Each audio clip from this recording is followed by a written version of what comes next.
Oke, siap. Baik ya, saya mulai. Bismillahirrahmanirrahim. Assalamualaikum warahmatullahi wabarakatuh. Dan hari ini akan dilakukan yang kemarin sedianya kami mendampingi klien kami atas nama Samsudin Alimsah, diperiksa sebagai saksi kaitannya dengan podcast Abraham Samad Speak Up.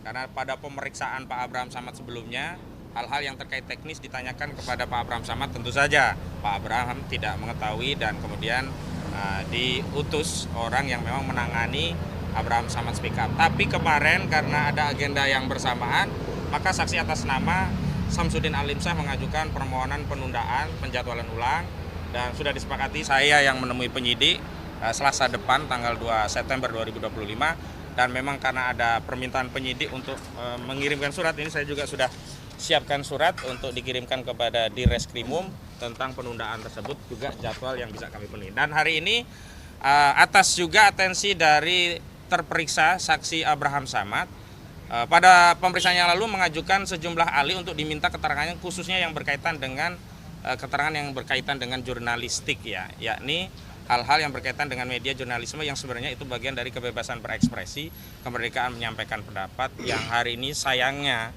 kemerdekaan berekspresi menyampaikan pendapat, tugas-tugas jurnalisme tadi yakni menyampaikan informasi kepada publik dipersoalkan secara hukum, ditarik sebagai pihak dalam laporan yang diajukan oleh saudara Joko Widodo per 25 April yang lalu. Dan ada dua nama yang diajukan oleh Abraham Samad dalam pemeriksaan yang lalu, yakni yang pertama di kanan saya ini ada Pak Lukas Luarso, begitu ya, sorry. Saya kadang-kadang selip di Sularso ya, Luarso ya, Pak Lukas Luarso. Beliau ini pernah memimpin Aliansi Jurnalis Independen. Dan yang kedua ada Pak Bambang Harimurti, ya, pernah memimpin Tempo dan keduanya pernah aktif di Dewan Pers ya. Dan memang untuk Pak Bambang Harimurti dijadwalkan hari Jumat. Nanti kami akan datang kembali mendampingi beliau di hari Jumat.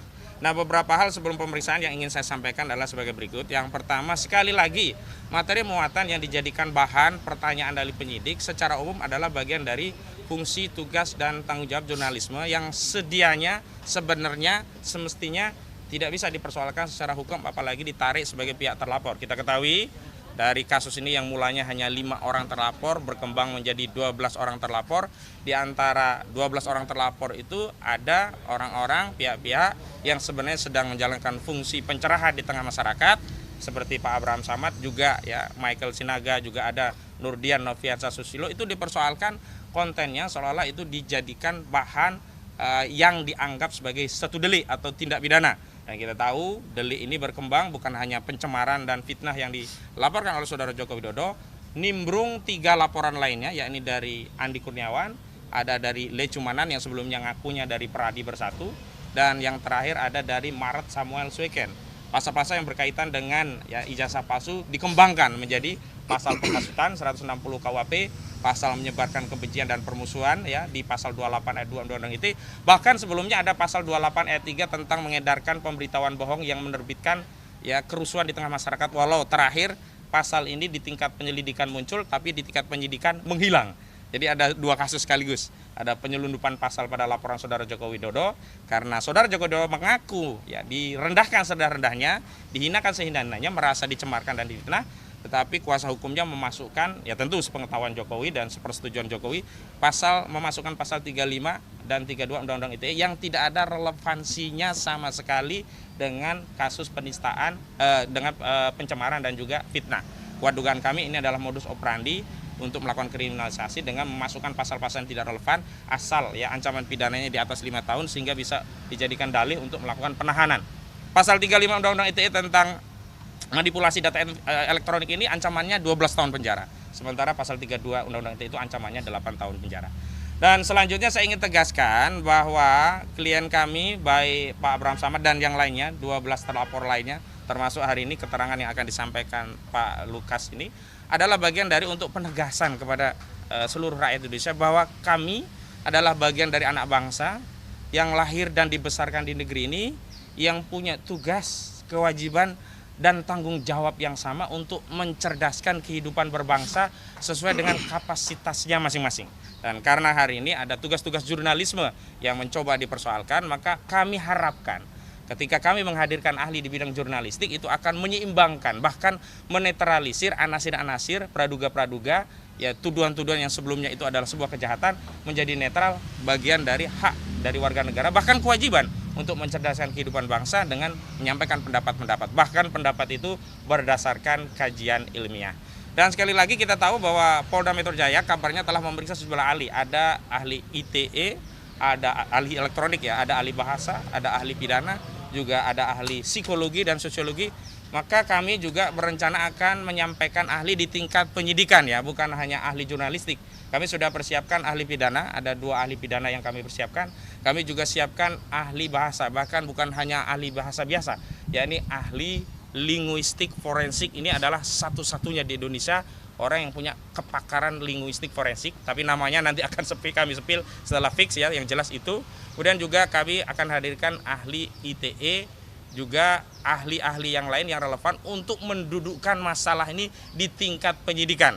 Karena kalau di tingkat penyidikan, ketika ahli dari kami juga diambil keterangan dan dipertimbangkan oleh penyidik, kita harapkan penyelidikan dan penyidikan ini berjalan sesuai dengan due process of law. Ada asas keseimbangan sehingga tidak dipaksakan sesuai kehendak pelapor, tidak dipaksakan sesuai kehendak apa yang diinginkan oleh saudara Joko Widodo.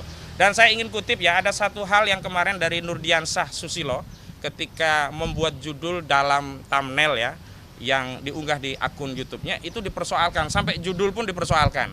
Sampai bertanya apakah ketika membuat judul itu sudah konfirmasi kepada narsum. Sekali lagi kawan-kawan media, kewenangan untuk membuat thumbnail, judul itu adalah kewenangan otoritatif jurnalis, dan jurnalis tidak perlu tanya kepada narsum, Pak nanti judulnya kayak gini ya, Bapak berkenan. Enggak, sepanjang judul itu memang bisa diambil, diikhtisar dari statement yang ada dari narsum itu. Dan kalau semua judul diminta ya persetujuan oleh narasumber, wah kacau ini tugas media, nanti bisa nggak jalan begitu. Nah, ini adalah hal-hal yang juga harus dijelaskan kepada penyidik agar tidak ada praduga seolah-olah hanya dengan judul saja orang bisa dipersoalkan, orang dianggap nanti menghasut, orang dianggap nanti mencemarkan, orang dianggap itu melakukan fitnah dan seterusnya.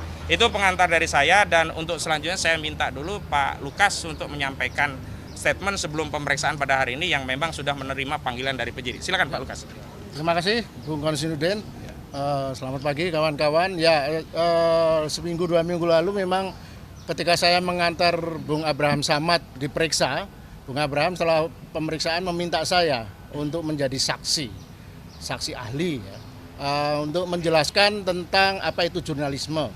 Dan ada 2 hal yang ingin saya sampaikan. Pertama, saya agak prihatin ya sebagai wartawan 2 zaman, zaman Orde Baru dan zaman Orde Reformasi. Saya dulu mengalami ya tekanan-tekanan terhadap jurnalisme, terhadap media di era Orde Baru. Tapi bahkan saat itu tekanannya itu ya namanya waktu itu era otoriter kan, kita masih bisa maklumi. Dan ketika era reformasi seharusnya sikap-sikap yang mengintimidasi, menekan, mempersekusi pers itu sebenarnya sudah harusnya hilang sesuai semangat reformasi. Makanya ada undang-undang pers yang melindungi kemerdekaan pers dan melindungi profesi wartawan. Jadi menurut saya ini gejala kembalinya sikap-sikap otoritarianisme aparat ya, bahkan mungkin lebih sistematik dari era Orde Baru dengan cara yaitu media yang saat ini memang waktu itu belum ada ya. YouTuber itu kan fenomena 10-15 tahun terakhir ini. Bung Abraham Samad yang kebetulan sekarang jadi punya podcast yang sangat populer dianggap sebagai pihak yang ikut terlapor, dianggap melanggar pidana mungkin ya. Nah, itu sangat tidak apa ya, sangat memprihatinkan. Kalau wartawan dan media ketika memberitakan atau mengulas peristiwa sengketa seperti ini kan antara sengketa Jokowi dengan publik sebenarnya. Masyarakat Indonesia yang ingin tahu apakah ijazah Jokowi itu asli atau tidak. Nah, kalau media memberitakan itu kemudian dilaporkan menjadi pihak yang kemungkinan ikut terlibat dalam pelanggaran, ya nanti semua wartawan tidak bisa melakukan kerjanya, teman-teman nggak bisa bekerja sini. Sedikit-sedikit harus dilaporkan dan harus diperiksa dan sebagainya. Nah, itu satu. Jadi gejala kembalinya sikap-sikap otoritarianisme aparat dalam mempersekusi atau menekan wartawan. Yang kedua yang paling penting, karena kebetulan saya ikut membidani lahirnya Dewan Pers era Reformasi saat itu sebagai Direktur Eksekutif, kita itu ada kerjasama dengan kepolisian ya 20 tahun terakhir ini, apa yang disebut ketika kasus-kasus melibatkan media, pemberitaan media, itu kesepakatannya polisi tidak langsung mempersoalkan media itu, tapi polisi menanyakan ke Dewan Pers.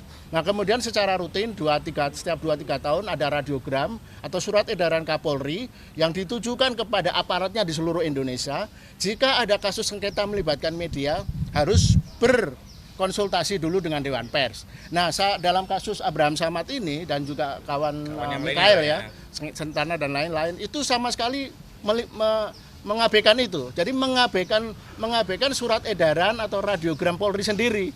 Jadi yang melanggar itu justru aparat yang melakukan penyelidikan saat ini. Itu seharusnya tidak begitu. Jadi harus semacam konsultasi, koordinasi dengan Dewan Pers, apakah media bisa dianggap melakukan pelanggaran. Nah, tugas jurnalisme itu kan masuk wilayah etika. Nah, itu domainnya adalah Dewan Pers. Nah, saya harapkan nanti dalam pemeriksaan saya sebagai saksi disebut ahli gitu ya, karena saya bukan terlibat, tapi saya akan menjelaskan. Saya akan memberi pelatihan tingkat dasar kepada bapak-bapak polisi yang memeriksa saya, bagaimana memahami jurnalisme dan etika media.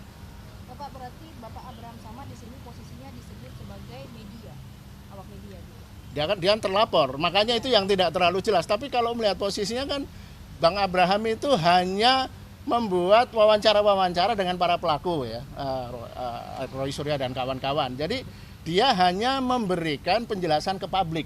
Tugas wartawan itu kan menjadi mata dan telinga publik, agar publik mendengar langsung, memahami dan melihat apa yang terjadi.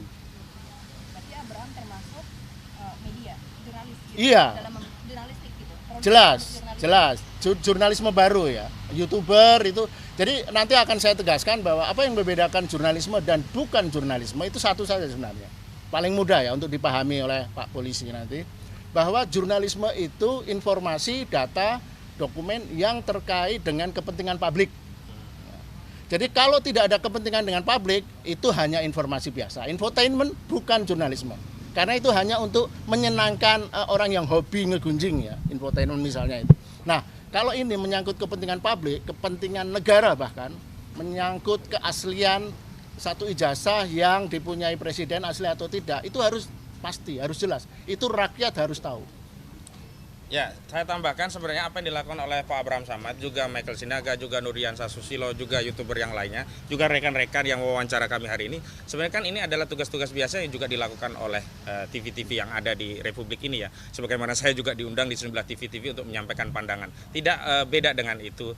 Tapi saya ingin tegaskan ya, meskipun pengajuan Pak Lukas ini dari Pak Abraham Samad selaku salah satu saksi yang dilaporkan saat itu menjadi terlapor, tapi kepentingannya tidak hanya untuk Pak Abraham Samad, tapi kepentingannya untuk 12 orang terlapor semuanya. Ada dua isu penting yang ingin kami advokasi. Pertama, isu kemerdekaan pers, yang kedua isu kemerdekaan berpendapat. Jadi pihak yang menyampaikan pendapat jangan kemudian dikriminalisasi karena ada pendapat yang berbeda, tidak menyenangkan pihak lainnya. Yang kedua, pihak yang mengabarkan pendapat melalui teknik jurnalisme dengan menyampaikannya kepada publik jangan juga diseret menjadi pihak seolah-olah ini juga bagian dari kejahatan begitu. Dua hal. Baik, sebelum saya tutup ada Bang Petrus Celestinus selaku Ketua Litigasi, nanti dilanjut ya. Bang Petrus silahkan. Beliau adalah ketua dari koordinator litigasi kami. Baik.